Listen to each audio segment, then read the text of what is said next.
एक बार फिर आपका स्वागत है सर। नमस्कार। और ये मैं क्षमा चाहता हूँ कि मेरे को ये दूसरी बार करना पड़ा, क्योंकि नहीं पहली नहीं, बार कोई हमसे रिकॉर्डिंग मिस हो गई। तो सर, आज हम दूसरे भाग में कंटिन्यू करते हैं जहाँ पे हमने कल छोड़ा था। कल की कल के जो इंटरव्यू था वो बड़ा अच्छा गया, जो मैंने अभी तक देखा। तो मैं आपसे सर ये एक सवाल पूछना चाहूँगा कि ब्रिटिश मीडिया ने ये नीट के प्रोटेस्ट को किस तरह से कवरेज दी। क्योंकि नॉर्वे में जो कवरेज थी वो बड़ी वन साइडेड थी। जो एक डीपर एनालिसिस होता है वो नहीं किया गया। और मतलब स्टूडेंट्स जो भी कह रहे हो, सीजेपी ने जो भी कहा, जो भी इल्ज़ाम लगाया, उसको मान लिया गया। उसके जो हिस्टोरिकल पर्सपेक्टिव को उसको देखने की कोशिश नहीं की गई। तो जो नॉर्वीजन लोग हैं, जो जिनको मैं जानता हूँ, उनको भी जब मैंने बताया कि भाई ये इसका टोटलिटी ये है, तो कि और ये पहली दफ़ा नहीं हुआ है ऐसा, मतलब पिछले 30 साल में 10 दफ़ा हो चुका है और बड़ा रूटीन इंसिडेंट है। तो तब वो सब बड़े हैरान हुए। तो अब उनको भी लगा कि हाँ, क्योंकि यहाँ पर भी आंख मूंद के वो जो नॉर्वेजियन मीडिया है उस पर विश्वास करते हैं। तो मैं आपसे अभी जानना चाहूँगा। यहाँ भी जो है सतही कवरेज ही हुआ है। गहराई में जाने की कोशिश नहीं की। दूसरी बात यह है कि बहुत गहराई में जाने की गुंजाइश भी नहीं है। सीजेपी पार्टी का कोई लंबा चौड़ा पुराना इतिहास भी नहीं है। यही अपने आप में एक आश्चर्य की बात है कि इतनी जल्दी इतने हम्म। सारे फॉलोअर्स इस पार्टी के कैसे तैयार हुए। हम्म। और ये लोग इतना बड़ा आंदोलन कैसे कर पाए। उसकी वजह साफ साफ है कि जो भारतीय विपक्ष था, विपक्षी पार्टियां उन वो मुद्दे की तलाश में थी, उनको कोई मुद्दा मिल नहीं रहा था। और ये छात्रों से जुड़ी बात थी, कैरियर से जुड़ी बात थी। छात्रों ने आत्महत्याएं की थी मानसिक तनाव और दबाव में आकर के। तो भावनात्मक इसका पहलू भी था। तो ये सब देखते हुए सब लोग इकट्ठा हो गए और ये एक बड़ा आंदोलन हुआ और सरकार को इसके सामने झुकना पड़ा।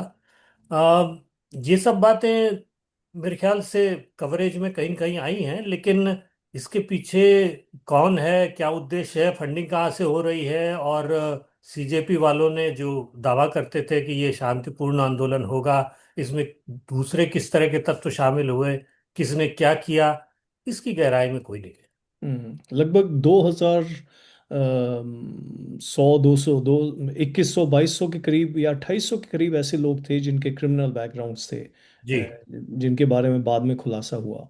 और जिस तरह की नारेबाजी हुई या स्लोगनरिंग हुई, वो भी बड़ा मतलब भद्दी थी, मतलब लेकिन ये सुनने के कोई लिए अब बहुत। ये कोई बड़ी बात नहीं है। यहाँ जितने भी पर्यावरणवादी आंदोलन होते हैं या बड़ी बड़ी जो यहाँ शिखर बैठकें होती हैं, उनके खिलाफ आमतौर पे हम्म। जो सिविल सोसाइटी के आंदोलन होते हैं उसमें इस तरह के तत्व घुसे रहते हैं, वही ये सब करते हैं।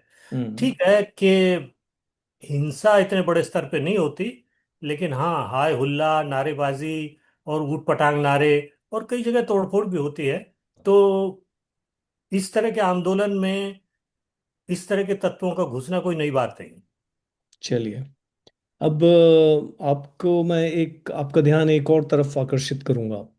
और उसके पहले मैं थोड़ा सा आपको इसकी भूमिका बताता हूँ कि बीबीसी पे खासकर जो इंडिजिनस लोग होते हैं, या जो इंडिक फेथ के मानने वाले हैं, जिसमें हिंदू, बुद्धिस्ट, जैन, सिख, सबको मैं इंक्लूड करता हूँ, इंडिक फेथ्स, उनका अक्सर ये इल्ज़ाम रहता है कि भाई बीबीसी का जो भी दिखाती है वो बड़ा एक वन साइडेड होता है, या प्रेजुडिस्ड होता है, बायस्ड होता है। और इसके इसके ऊपर मैं थोड़ी सी और सफाई देने की कोशिश करता हूँ कि जिसमें फॉर एग्जांपल लेस्टर राइट्स जो थे, उसमें जो विक्टिम्स थे वो एक तरह से एग्रेसर दिखाए गए, तो उसकी काफ़ी निंदा हुई। ऐसे ही बीबीसी ने एक मोदी पे डॉक्यूमेंट्री बनाई। उसमें भी जो एक्चुअल एग्रेसर्स थे जिन्होंने शुरुआत की थी, उसके ऊपर वो लीपापोती की गई। और मतलब जो इवन सुप्रीम कोर्ट का जो वर्डिक्ट था उस केस को लेकर, उसको भी एक तरह से पूरी तरह से नज़रअंदाज किया गया। फिर जो कश्मीरी हिंदूज का एक्सोडस हुआ, उस पे भी मतलब एक तरह से आप कह सकते हैं कि one sided point of view दिखाया गया। ट्रम्प की स्पीच जो लेटेस्ट है उसको, उसके एडिट को लेकर बड़े हंगामा हुआ। और उस पे तो मैंने सुना कि वो जो माइकल प्रेस्कॉट को तो शायद इस्तीफा देना पड़ा या ऐसा कुछ हुआ। और एक और इंसिडेंट जो है वो इसराइल गाज़ा का जो कवरेज होता है वो भी मेरे को लगता है वो इसी तरह से किया जाता है, जिसमें कि जो इसराइल का एस्पेक्ट है उसको कंप्लीटली इग्नोर किया जाता है। और एक ट्रेवर एसरसन की लीगल रिसर्च टीम ने बताया कि भाई ये जो पार्लियामेंट्री डिबेट्स में भी बीबीसी के ऊपर काफ़ी इल्ज़ाम लगाए गए इसको लेकर। और एक centre for media monitoring study है जिसमें उन्होंने क्वांटिटेटिव कंटेंट को लेकर स्टडी किया गया। तो उन्होंने भी इस बात पे बताया कि भी ये जो बीबीसी का जो कवरेज है खासकर गाज़ा का या इसराइल पैलेस्टीनियन इशू का, वो भी बहुत वन साइडेड है। और they force BBC to issue update internal editorial guidance on standardized terminology. इसी तरह कार्डिफ यूनिवर्सिटी की एक इम्पार्शियलिटी स्टडी थी। उसमें भी उन्होंने एम्पिरिकल एविडेंस साइट किया कि भाई ये सिस्टमिक इंस्टीट्यूशनल बायस है favouring the ruling party in power in in in Britain. तो मतलब इस तरह के इल्ज़ाम बीबीसी पे लगे हैं और आपने बहुत समय तक उस पर काम किया है। लेकिन मैं चाहूँगा कि आप क्या सोचते हैं इसके बारे में, इस इल्ज़ाम को लेकर। देखिए, बीबीसी की जो एडिटोरियल पॉलिसी है उसमें इस तरह के झोल की कोई गुंजाइश नहीं है। उसमें तो साफ है कि आपको संतुलन बना के चलना चाहिए, लेकिन ये चीज़ें सारी सापेक्ष होती हैं। हर जगह संतुलन बनाना मुश्किल भी होता है, और बीबीसी ने बार बार गलतियां हुई हैं तो उनको स्वीकार भी किया है। अब ये सारे जो आपने उदाहरण दिए वो आपस में एक दूसरे से उस तरह से नहीं जोड़े जा सकते। अगर अलग अलग भारत के मैं अलग लूं और जो है वो गाजा और फलस्तीन वाले उदाहरण अलग कर लें हम लोग, तो भारत के उदाहरणों में जैसे लेस्टर का कांड हुआ था, तो निश्चित रूप से लेस्टर में मुझे लगता है वोट बैंक पॉलिटिक्स ने काम किया। और जैसे हिंदुस्तान में होता यहाँ है। जैसे हिंदुस्तान में होता है, और यहाँ का मीडिया भी उससे अछूता नहीं रहा। अच्छा। यहाँ आमतौर पे लोकल इश्यूज पे मीडिया जो है काफी गहराई से छानबीन करता है, और उसको करनी भी चाहिए। तो यहाँ अगर आप गार्डियन का कवरेज देखेंगे या बाकी अखबारों का कवरेज देखेंगे तो उसी तरह का था। यहाँ तक कि टेलीग्राफ का कवरेज भी वैसा ही था। तो बीबीसी का कवरेज उससे कोई अलग नहीं था, लेकिन हाँ, बीबीसी से अपेक्षा की जाती है कि वो और गहराई में जाते। बाद में सच सामने आया, लेकिन उसकी वजह वोट बैंक पॉलिटिक्स थी, और उसकी वजह ये भी थी कि जो यहाँ मुस्लिम कम्युनिटी है वो लोग विक्टिम कार्ड ज़्यादा खेलते हैं, वो लोग ज़्यादा शोर मचाते हैं, तो उनकी बात पहले सुनी गई, और इस वजह से कवरेज में झोल आया। रही बात गुजरात वाली, तो या उससे पहले आपने बात उठाई कश्मीरी पंडितों की, तो कश्मीरी पंडितों की अगर हम बात करें तो भारत में कश्मीरी पंडितों के एक्सोडस को लेकर के जिस तरह का कवरेज रहा, और जिस तरह की भारत सरकार की नीतियां रही, विपक्षी पार्टियों की भी नीतियां रही, दोनों तरफ से जो है वो कोई बहुत सीमित बातें कही गई, बहुत बड़ा शोर नहीं मचाया गया। ये बहुत बड़ा कांड था, वही लगभग बीबीसी की कवरेज में रिफ्लेक्ट हुआ। थोड़ा बहुत कश्मीरी पंडितों की दुर्दशा को देख करके, उनके पुनर्वास को देख करके, उनके शरणार्थी कैंप्स में जो हालत थी उन पे बाद में कवरेज हुई। लेकिन जिस वक्त ये एक्सोडस हो रहा था, जिस वक्त ये मारपीट चल रही थी, उस वक्त जो फोकस था वो घाटी में चल रहे असंतोष पे ज्यादा था, पंडितों के एक्सोडस पे कम था। तो क्योंकि वो एकदम से उबाल आया था और ऐसी स्थितियां बन गई थी कि ऐसा लगने लगा था कि शायद भारतीय सेना को ही वहां से भागना पड़े। तो ये स्थिति बन गई थी। उसमें इसको ये एक तरह से कवरेज का संतुलन नहीं रह पाया और ये इग्नोर हुआ। गुजरात की जहां तक बात है, गुजरात और आप फिलिस्तीन की बात को एक तरह से एक साथ रख सकते हैं कि गुजरात में जो गोधरा कांड हुआ था वो निश्चित रूप से बहुत ही नृशंस हमला था। उसकी कवरेज भारत में हुई, उसी स्तर पर बीबीसी में भी हुई, लेकिन उसके बाद जो दंगे हुए उनका जो स्केल था, उसका जो जवाब था, वो अब 60 की तुलना में लगभग 1100 लोग उसके बाद मारे गए उन दंगों में, और बड़ा भारी व्यापक रूप से नुकसान हुआ। तो उसका स्केल काफी बड़ा था, इसलिए उसकी कवरेज पे फोकस ज्यादा रहा, इसकी कवरेज पे कम रहा। और यही देखिए फिलिस्तीन और गजा की कवरेज में हुआ है कि मैंने देखा है वो जो हमला हुआ था पहले हमास का, उसकी कवरेज हुई थी, अच्छी खासी कवरेज हुई थी।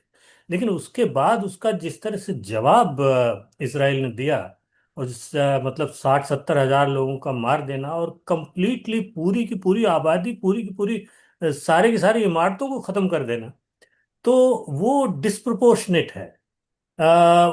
उसको जेनोसाइड कहा गया, और बहुत सारी अंतर्राष्ट्रीय संस्थाओं ने, यूनाइटेड नेशंस की संस्थाओं ने भी उसको जेनोसाइड कहा।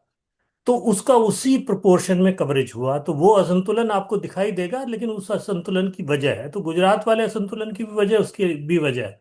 लेकिन हाँ, इसके पीछे एक अंडर करंट जो मैं देख रहा हूँ वो ये काम करता है कि हमेशा जो अल्पसंख्यक होता है, जिसको, जिसके प्रति ये आम भावना रहती है कि ये कमजोर है, ये दबा हुआ है, इसको कुचला जा रहा है, उसके प्रति जो कवरेज की सहानुभूति ज्यादा रहती है।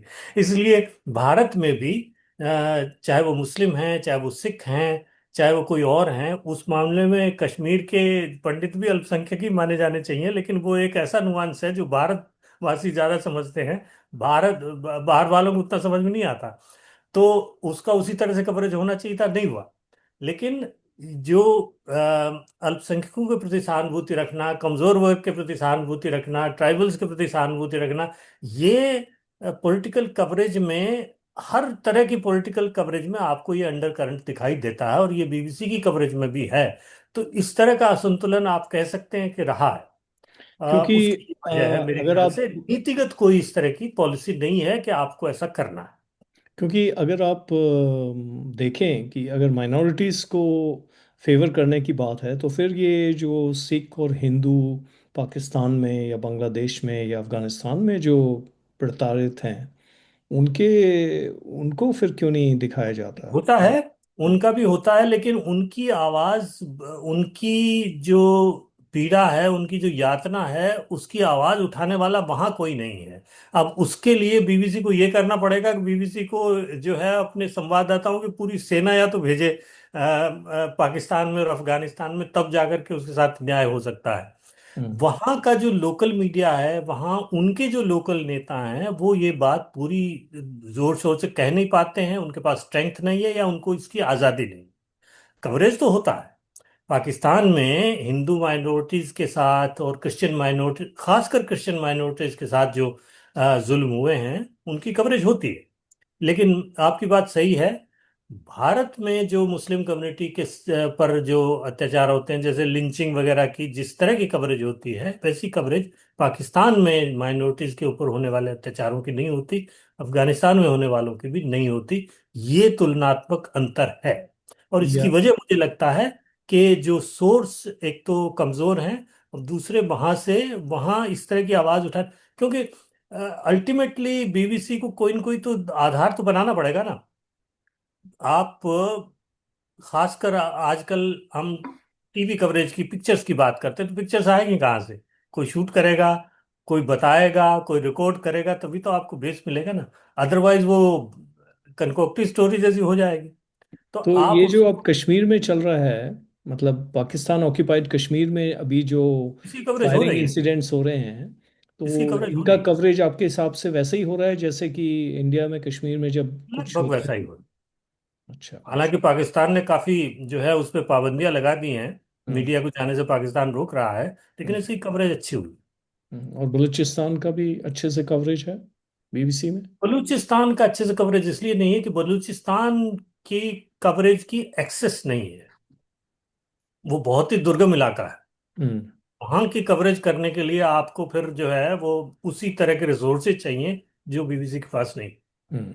तो आपके विचारों को सुनकर मेरे जहन में एक सवाल उठता है कि आप मानते हैं या नहीं मानते हैं कि जो मीडिया ग्रुप्स हैं वो कुछ लेफ्ट लीनिंग होते हैं, कुछ राइट लीनिंग होते हैं, या ऐसा ये सिर्फ एक मिथ है, ऐसा होता होना नहीं? नहीं चाहिए, लेकिन हाँ, मीडिया ग्रुप्स लेफ्ट लीनिंग आमतौर पे इसलिए होते हैं कि मीडिया ग्रुप्स में काम करने वाले लेफ्ट लीनिंग होते हैं। हाँ, वही मतलब है। हम्म। पत्रकार जो है ना, हम्म। उन पत्रकारों की ट्रेनिंग ऐसी होती है कि लेफ्ट का मतलब क्या है? कि आप सब कमजोर वर्ग की आवाज उठाएंगे, आप पीड़ित शोषित वर्ग की ज्यादा बात करेंगे, आप ये ध्यान रखेंगे कि क्योंकि अत्याचार या ज्यादतियां उन्हीं पर होने की संभावना ज्यादा रहती है, तो बेंट ऑफ माइंड उनका वही रहता है। तो तो आप क्या सोचते हैं, बीबीसी लेफ्ट लीनिंग है या राइट लीनिंग है?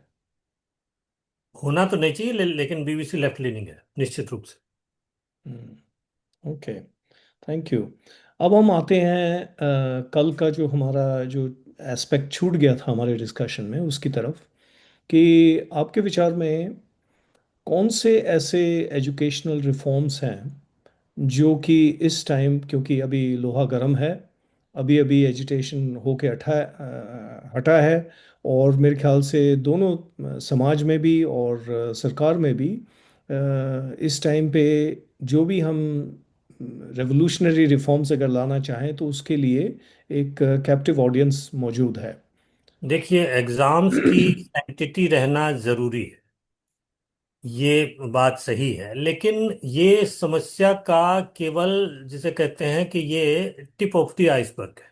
हम्म, असल में भारत की मूल समस्या ये है कि भारत में शिक्षा रोजगार परक, या मतलब एम्प्लॉयमेंट वोकेशनलाइज ओरिएंटेड, नहीं है। हम्म।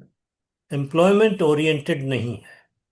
भारत औसतन हर साल 1 करोड़ ग्रेजुएट तैयार करता है, जिसमें से 5 से 7 लाख जो ग्रेजुएट हैं वो आप पेशेवर मान लें, जैसे डॉक्टर हैं, इंजीनियर हैं, टीचर हैं, इस तरह के लोग हैं।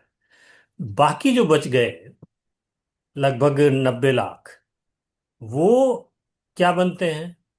उनको या तो बाबू बनना है, या उनको अफसर बनना है, या उनको मैनेजर बनना है। एक देश कितने, एक साल में कितने बाबू अफसर मैनेजर खपा सकता है, आप मुझे बताइए।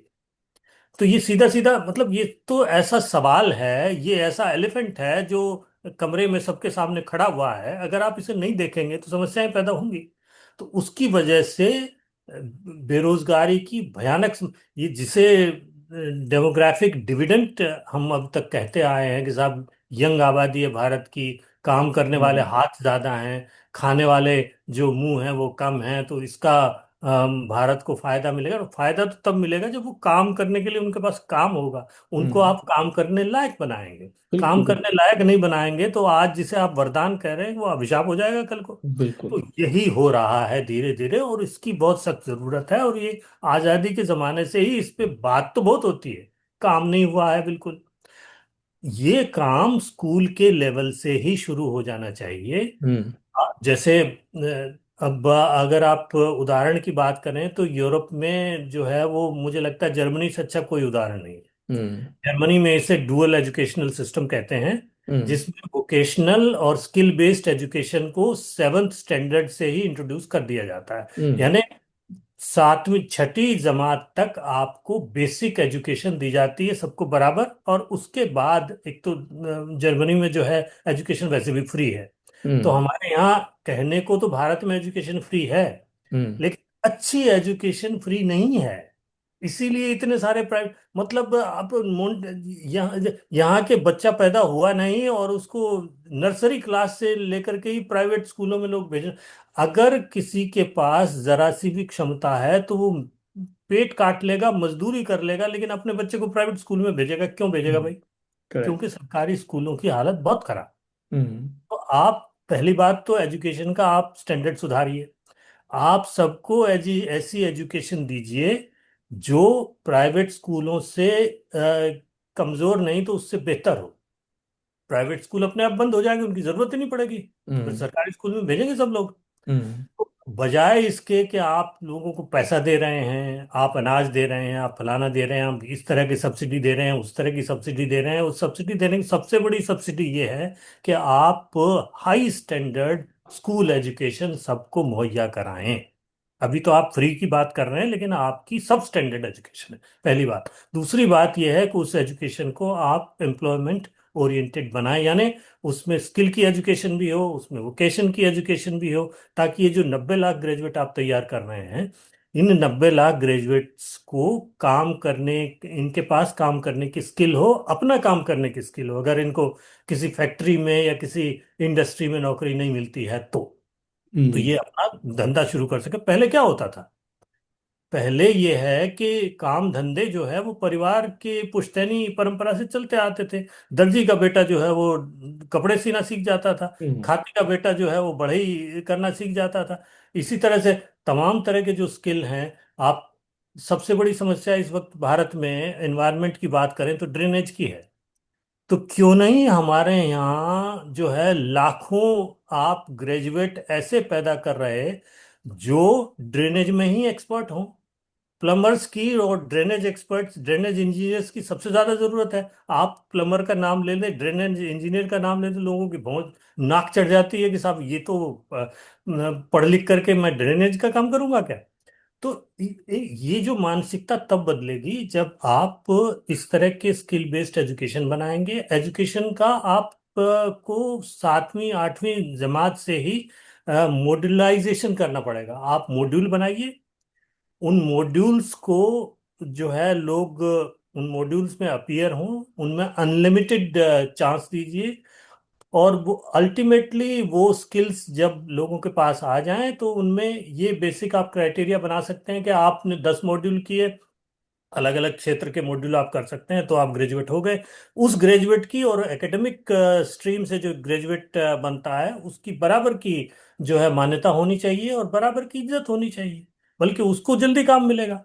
तो ये शुरू से करने की जरूरत है। जब तक आप ये नहीं करेंगे तब तक आप की शिक्षा, आपकी बेरोजगारी की समस्या हल नहीं होगी, आपकी आर्थिक समस्या हल नहीं होगी, आपकी कृषि क्षेत्र जो आपका सबसे बड़ा एम्प्लॉयर है उसकी समस्या हल नहीं होगी। अभी तक तो ये मान के चलिए कि 50% लोग खेती पर आधारित हैं, वो चुपचाप बैठे हुए हैं। अल्टीमेटली क्योंकि वो 14% आपकी इकोनॉमी का हिस्सा है एग्रीकल्चर, अल्टीमेटली उनको उन सबको काम की जरूरत पड़ेगी। तो उनको आप काम के लायक नहीं बनाएंगे तो क्या करेंगे।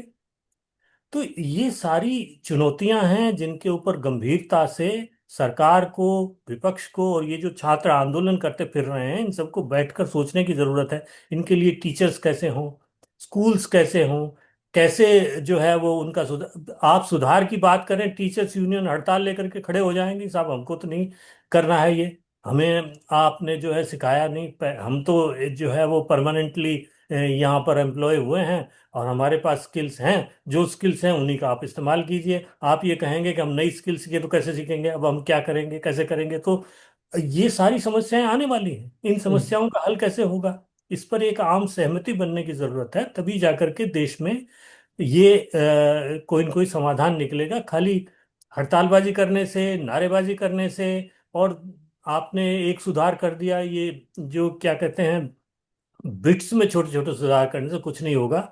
आप एग्जाम की सैंक्टिटी आप जो है वो ठीक कर देंगे, रिस्टोर कर देंगे, उसके बाद भी समस्या आपके सामने ये रहेगी कि जो ग्रेजुएट आप तैयार कर रहे हैं वो ग्रेजुएट करेंगे क्या। और करेंगे क्या का मतलब ये नहीं है कि आपने जो है जैसे महात्मा गांधी मनरेगा स्कीम लागू कर दी, कोई और स्कीम लागू कर दी, जबरदस्ती आप लोगों से गड्ढे खुदवा रहे हैं। कहीं जो है वो सड़क नहीं है तो आप जो है रेत के ढेर लगवा रहे हैं, कभी कुछ करवा रहे हैं। अरे भाई आप गेनफुल एम्प्लॉयमेंट के के लिए लोगों को तैयार कीजिए ना, ताकि वो ऐसा काम करें जिस काम की समाज को जरूरत है, जो जिस काम की इंडस्ट्री को जरूरत है, जिस काम हम्म। की खेती को जरूरत है, आम हम्म। आदमी को जरूरत है, ऐसा काम सिखाइए उनको। तो गेनफुल एम्प्लॉयमेंट अगर उनको मिलेगा तो उससे क्या है कि इकोनॉमी को भी बूस्ट मिलेगा, वो लोग कमाएंगे, वो लोग टैक्स देंगे, टैक्स देंगे, ये टैक्स डायरेक्ट नहीं देंगे तो इनडायरेक्ट टैक्स देंगे, भाई वो जो कमाएंगे उसको खर्च करेंगे, उसको खर्च हम्म। करेंगे तो इसी से तो इकोनॉमिक साइकिल बनता है। तो ये लेकिन सारी एक चीजें जुड़ी मैं हुई। मैं आपका ध्यान एक और इम्पोर्टेंट एस्पेक्ट की तरफ आकर्षित करूंगा कि vocationalization of education alone is not the answer, because every given economy has a optimum capacity, कि जो स्ट्रक्चर है, जो स्ट्रक्चरल अनएम्प्लॉयमेंट है, वो तो रहेगा, क्योंकि आपका स्ट्रक्चर उतना ही लोगों को एम्प्लॉय करने की क्षमता रखता है। जब तक उसका कैपेसिटी नहीं बढ़ाई जाएगी तब तक ये प्रॉब्लम आप वोकेशनली एजुकेटेड लोग तो प्रोड्यूस कर देंगे, लेकिन उनको एम्प्लॉय करने के लिए भी एक बेस की ज़रूरत होती है, या तो मैन्युफैक्चरिंग में जाएंगे या सर्विसेज सेक्टर में जाएंगे। और जो लोग उनको एम्प्लॉय करेंगे उन्हें भी कहीं ना कहीं पे एम्प्लॉयड होना पड़ेगा। तो मेरे को लगता है कि सबसे बड़ी चुनौती मतलब इसमें जैसे आपने भी इस तरफ इशारा किया कि एक इंटीग्रेटेड अप्रोच की ज़रूरत है। एक तरफ आप एजुकेशन को इम्प्रूव कीजिए, क्वालिटी ऑफ एजुकेशन को इम्प्रूव कीजिए, दूसरी तरफ आप वोकेशनल एजुकेशन पे इन्वेस्ट कीजिए, फिर मैन्युफैक्चरिंग को एनकरेज करने के लिए भी आपको पॉलिसीज लेकर आने पड़ेंगे। आपने ये बहुत पर्टिनेंट पॉइंट उठाया है। हम्म। जर्मनी में ये भी है। जर्मन एजुकेशन में क्या किया है कि स्कूलों को जब वोकेशनलाइजेशन किया या स्किल बेस्ड एजुकेशन बनाई, तो स्कूल और कॉलेजेस लोकल इंडस्ट्री से डायरेक्टली कनेक्टेड है। हम्म। तो आप जब स्किल बेस्ड एजुकेशन ले रहे होते हैं, तो वो स्कूल और कॉलेज में तो स्किल बेस्ड एजुकेशन के लिए तो लिमिटेड चीजें होंगी ना। तो हम्म। आप उसको आजमाएंगे कहाँ? आप बड़ेगिरी सीखना चाहते हैं, आप जो है प्लम्बिंग सीखना चाहते हैं, तो प्लम्बिंग स्कूल में थोड़ी सीखेंगे, कितना सीख लेंगे आप? तो हम्म। उसके लिए इंडस्ट्री में अप्रेंटिसशिप होती है, इंडस्ट्री डायरेक्टली जुड़ी हुई है। और ये भी नहीं है कि इंडस्ट्री आपकी बेंगलोर में है और बिहार में आप जो है स्कूल में पढ़ रहे हैं वोकेशनल स्टडीज, तो कैसे आप वो प्रैक्टिस करने जाएंगे? तो बिहार में ही जो इंडस्ट्री है वही इंडस्ट्री आपको अल्टीमेटली एम्प्लॉयमेंट देगी। तो उसी उसको जो स्किल चाहिए वही स्किल आप बिहार के स्कूल में सीखेंगे। हम्म। तो हम्म। ये जो है जर्मनी में है, जहाँ स्टील इंडस्ट्री है वहाँ स्टील बेस्ड वोकेशनल एजुकेशन दी जा रही है। जहाँ कार इंडस्ट्री है वहाँ कार इंडस्ट्री से रिलेटेड, जहाँ दूसरी इंडस्ट्री है वहाँ दूसरी, जहाँ स्पेस इंडस्ट्री है वहाँ स्पेस इंडस्ट्री से रिलेटेड। तो इस तरह से आप इंडस्ट्री को आपको इनकॉर्पोरेट करना पड़ेगा। बिल्कुल। और ये है कि इंडस्ट्री से आप फंड्स लीजिए, इससे स्कूल का स्टैंडर्ड बढ़ाइए, अध्यापकों का स्टैंडर्ड बढ़ाइए, उनको अच्छी सैलरी दीजिए। हर स्कूल में आप एक कैरियर टीचर रखिए जिसका काम ही ये हो कि आपके टैलेंट को पहले से भांप के आपको उस पर्टिकुलर फील्ड के लिए, उस पर्टिकुलर एम्प्लॉयमेंट के लिए वो तैयार करे। और वो ऐसा व्यक्ति होना चाहिए जो दूसरे टीचर्स के मुकाबले, एकेडमिक टीचर्स जो हैं उनसे ज़्यादा वो क्वालिफाइड हो, ज़्यादा वजन रखता हो। न कि भर्ती का आपने ला करके बिठा दिया और खाली जो है बैठ करके वो रिहैबिलिटेट करने आता के लिए रहे, ना रखें। आपसे खाली फॉर्म भरवाता रहे, ये फॉर्म भर दो वो फॉर्म भर दो, ये काफी नहीं है। वो व्यक्ति जो है वो बहुत, वो एक तरह का, वो उसका जो दर्जा है वो जर्मनी के स्कूलों में या कॉलेजेस में वो प्रिंसिपल से कम नहीं होता है। तो वो इतना महत्वपूर्ण दर्जा है क्योंकि वो बहुत महत्वपूर्ण व्यक्ति है।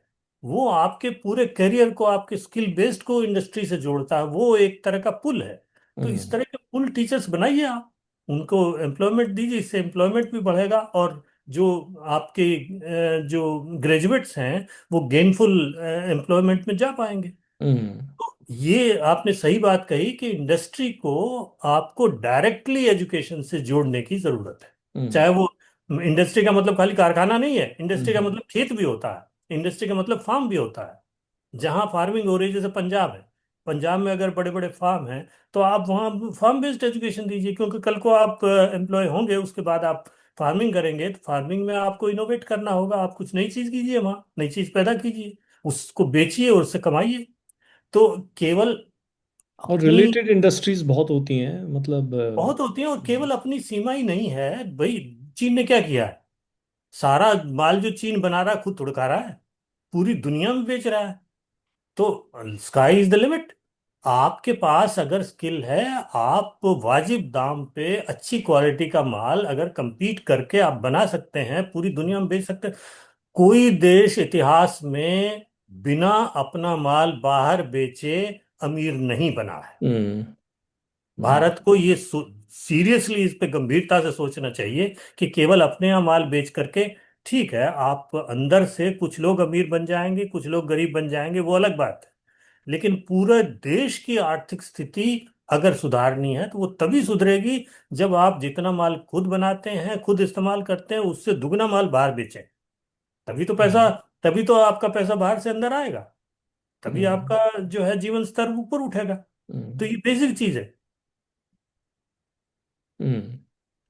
अच्छा सर, एक और हमारा डिस्कशन काफ़ी वाइड एंगल पे हो गया, बहुत सारी चीज़ें हमने इसमें कवर कर ली। एक इम्पॉर्टेंट एस्पेक्ट छूट गया मेरे हिसाब से। जो इस नीट प्रोटेस्ट में जुड़े हुए लोग थे, उन्होंने स्टूडेंट्स की आवाज़ उठाई, और जो धांधली एग्जामिनेशन कंडक्ट में होती है उस पे नज़र दौड़ाई। लेकिन झारखंड में, पंजाब में, कर्नाटक में, और जो जगहों पे ये एग्जामिनेशन लीक हुआ, उसको उन्होंने नज़रअंदाज कर दिया। इसलिए कि उस वक्त वो एक नीट, क्योंकि राष्ट्रीय स्तर का एग्जाम है, तो वो राष्ट्रीय स्तर की बात उठा रहे थे। लेकिन आपकी बात बिल्कुल सही है, ये नीट राष्ट्रीय स्तर का तो 6 साल पहले बना है। इससे पहले तो वो राज्य स्तर का ही एग्जाम हुआ करता था, हम्म। और राज्य स्तर पे धांधली होती थी। लेकिन एक बात जो सबसे बड़ी कोई नहीं उठा रहा है, कि धांधली केवल बिचौलिए और कोचिंग वाले या पेपर बनाने वाले नहीं कर रहे हैं। उस धांधली के पीछे देखिए, किसी भी चीज की जब तक मांग नहीं होगी तब तक वो चीज बनती नहीं। हम्म। तो धांधली करवाने वाला कौन है असली? वो पेरेंट्स हैं, वो लोग खुद हैं जो धांधली करवाते हैं, जिनको बेसब्री से, जो मतलब ये ओ। पूरी कोशिश कर रहे हैं बाय हुक एंड क्रोक कि मेरा बच्चा डॉक्टर बनना चाहिए, हम्म। चाहे कुछ हो जाए। करेक्ट। जो है वो अपना घर बेच दूंगा, खेत बेच दूंगा, लेकिन इसे डॉक्टर बनाऊंगा। हम्म। तो जब आप इस तरह की मानसिकता को लेके चलते हैं, तो फिर आप धांधली को बढ़ावा देते हैं। और फिर वही ठीक लोग आके है। बैठ जाते हैं धरने पे। हाँ, तो पैसा कौन दे रहा है? पैसा कहाँ से? ठीक है, वो पैसा खा रहे हैं, लेकिन कोई पैसा दे रहा है तभी तो खा रहे हैं ना। हम्म। कोई मतलब कोई मतलब जंगल थोड़ी है जिससे तोड़ के खा रहे हैं वो पैसा। हम्म। तो असल में ये समस्या है, तो लोगों को ये सीखने और समझने की जरूरत है कि केवल हाहाकार करने से चीजें नहीं सुधरेंगी, बेईमानी हम्म। खत्म नहीं होगी। बेईमानी तब खत्म होगी जब आप बेईमानी को हवा देना बंद करेंगे। और अगर धर्मेंद्र प्रधान जी का रेजिग्नेशन जायज़ है, तो फिर जो स्टेट मिनिस्टर्स हैं एजुकेशन का, उनका भी जायज़ हाँ, होना चाहिए। उनका भी लेकिन देखिए, किसी का भी इस्तीफा ये कोई प्रॉब्लम सॉल्व बड़ा नहीं होगी, आसान बिल्कुल काम है सही ना। बात, हाँ। कि साहब दैट्स मैंने ट्रू। गलती कल को क्या होगा? धर्मेंद्र प्रधान ने तो शायद कुछ खाया नहीं। कल को हाँ। कोई हजारों करोड़ खा जाएगा और खा के कह देगा अच्छा ठीक है, मैं तुम्हारे कहने से पहले ही इस्तीफा दे रहा हूँ, मैं तो जा रहा हूँ। हम्म। तो उससे आपकी समस्या कहाँ हल हुई? वो तो खा और गया ऊपर से। सही बात तो है। इस्तीफा देना अपने आप में समस्या का हल नहीं है। ये एक सांकेतिक जीत जरूर है, लेकिन असल में समस्या के बारे में लोगों को सोचना चाहिए। इसका एक हल ये हो सकता है कि भाई, अगर इतनी ही मारामारी है, अगर 22 लाख लोग बैठ रहे हैं और 2 लाख आपके पास सीटें हैं, आप सीटें बढ़ा दीजिए। रिजर्वेशन की सबसे बड़ी देखिए, आप पार्लियामेंट में क्या हो रहा है? पार्लियामेंट में महिलाओं को 1/3 सीटें देने के लिए आप जो सीटों की संख्या है वो 40% बढ़ा रहे हैं कि नहीं बढ़ा रहे हैं? तो जब आप पार्लियामेंट में ये कर सकते हैं, तो आप स्कूलों में, कॉलेजों में, नौकरियों में, जहां जहां आपने रिजर्वेशन कर रखा, वहां क्यों नहीं कर सकते? आप 50% सीटें घटाने के बजाय 50% बढ़ा दीजिए और उनको रिजर्वेशन दे दीजिए उनका। हम्म। कम से कम जो जो लोग मेहनती हैं, जो लोग प्रतिभाशाली हैं, उनका तो रास्ता नहीं बंद होगा। हम्म। उनका रास्ता बंद करके दूसरों की अपलिफ्टमेंट करना जो है, it is not a good call policy. हम्म।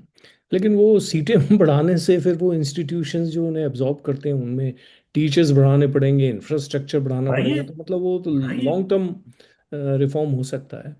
मतलब आप ये जो रिजर्वेशन पॉलिसी है, या ये जो मतलब सोशल जस्टिस की पॉलिसी है, आप इसको थोड़ा उदारता से सोचिए, थोड़ा बढ़ाइए इसको। हम्म।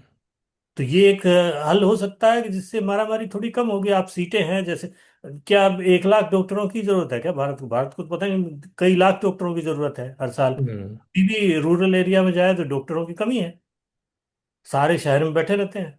सही तो बात आप डॉक्टरों की संख्या बढ़ेगी।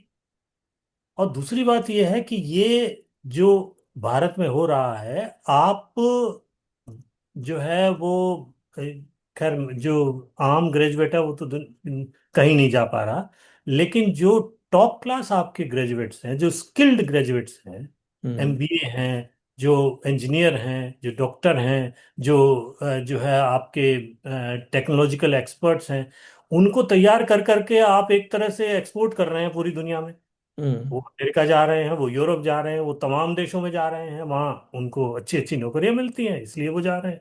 तो बजाय इसके कि आप एक प्रोडक्ट तैयार करके उसको एक्सपोर्ट करें, उस प्रोडक्ट को अपने यहाँ गेनफुली एम्प्लॉय करके उससे जो गेन होता है उसे एक्सपोर्ट कीजिए ना। हम्म। बजाय इसके कि आप क्या नाम गूगल के सीईओ एक्सपोर्ट कर रहे हैं, या आप जो है वो मेटा का। कहते हैं माइक्रोसॉफ्ट के सीईओ एक्सपोर्ट कर रहे हैं, अपने यहाँ माइक्रोसॉफ्ट और उन सीईओ को जो है अपने यहाँ रखिए और माइक्रोसॉफ्ट और गूगल बनाइए। हम्म। तो ये भी एक तरह की रॉ मटेरियल एक्सपोर्ट करना हुआ ना, कि करेक्ट। आप जो है वो सोने की जो जो कोर है उसको एक्सपोर्ट कर रहे हैं और गहने नहीं बना रहे हैं। अच्छा ये हो कि आप उससे गहने बनाएं और गहनों को एक्सपोर्ट करें, तो उससे आपको ज्यादा फायदा होगा। हम्म। तो अल्टीमेटली देश को ये सोचना होगा कि हमारा हम्म। जो टैलेंट है, talent export is not an answer. Hmm. Talent को गेनफुली एम्प्लॉय करके उससे जो चीजें बनती हैं उनको एक्सपोर्ट करना सीखिए। गुड। बहुत अच्छा लगा सर आपसे बातचीत करके, और आपने अपना जो पूरा एक्सपीरियंस का निचोड़ हमें समझाया। Thank you so much. और उम्मीद करता हूँ कि आइंदा भी आप हमें समय देंगे, और जो गहन मुद्दे हैं उन पे डिस्कशन करने के लिए। Thank you so much for giving me your very very precious time on a Sunday. Thank you. I have no words to thank you. So enjoy whatever remains of the Sunday. Thank you you, too. sir.